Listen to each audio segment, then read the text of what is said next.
Ahem. Ai, awal mandi.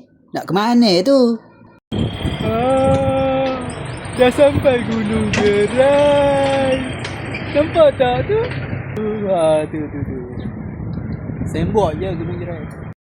Ngam-ngam sampai. Masuk waktu Zuhur. Moh kita. Surau di kaki Gunung Gerai. Lepas solat jamak, perut pun lapau. Sampai waktu tengah hari.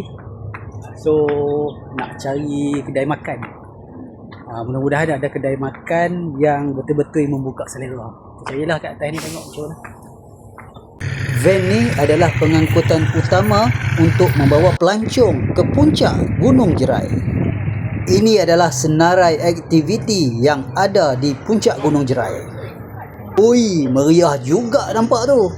Rugi kalau tak main. Amok kita naik. Kami main sini sebagai penutup tahun melawat Di Kedah. Terengganu ada batu bersurat. Tapi di negeri Kedah ni, di kaki Gunung Gerai, ada batu kenangan. Ini namanya batu kenangan.